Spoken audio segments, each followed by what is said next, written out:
Tingnan natin ang sitwasyon naman dyan sa Manila Memorial Park kung nasa nandun ngayon ang ating mobile journal, Yeda Pascual. Yeda, okay, compared sa kahapon, marami bang dumalaw ngayon? Marami na nakapark sa likod mo. Tama ka dyan, Lord.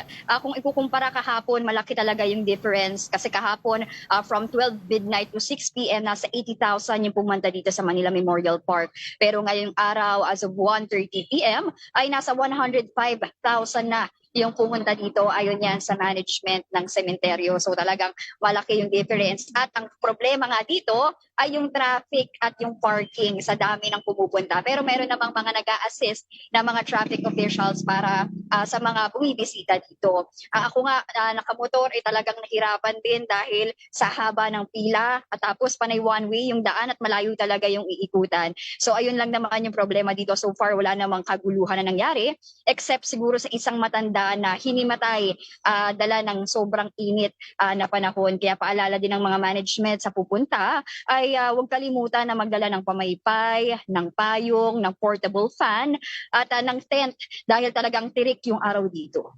Yeda, marami din bang bumibisita dun sa mga kilalang personalidad dyan? Of course, you have yung dating artista, si Rico Yan, and the Aquinos dahil lahat, former President Cory, former Senator Ninoy, former President Noynoy, lahat na nandyan.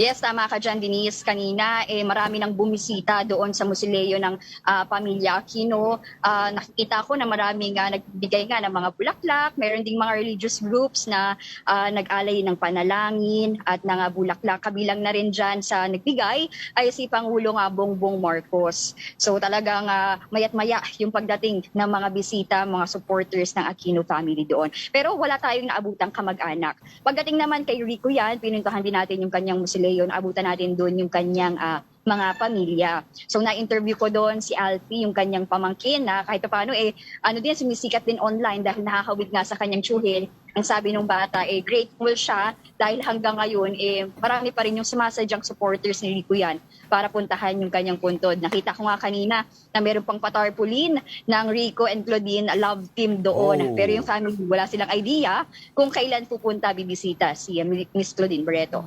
Hanggang ngayon pala, no, may nag-push pa din nung tandem pero na yun. No? Kung mga artistahan lang ang pag-uusapan dyan, nandyan si Rene Requiestas sa Kalibing. At nandyan din si Ike Lozada, the original big guy, at si Eddie Peregrina at napakaraming pang iba. No? Yeda, pwede ba mag-overnight dyan o may oras lamang sa gabi ang pagdalaw? Lord, pwedeng-pwede mag-overnight dito sa Manila Memorial Park. Simula kahapon hanggang bukas ay open sila 24 hours. Pagdating naman sa November 3, Lord, ito in-adjust ng pamunuan nga ng Manila Memorial Park dahil inaasahan nila na dadami pa yung pupunta dito dahil nga yung November 3 natapat araw ng linggo. Kaya inaasahan nila na yung 1 million na mahigit 1 milyon na pupunta dito ay baka pumunta din sa November 3. Bukas naman sila noon ng 12 midnight to 6 p.m. Sa November 4 pa magsisimula yung regular operating hours na 6 a.m. to 6 p.m. Alright. Maraming salamat sa oras mo. Yeda Pascual ang ating mobile journal. Nag-uulat mula dyan sa Manila Memorial Park.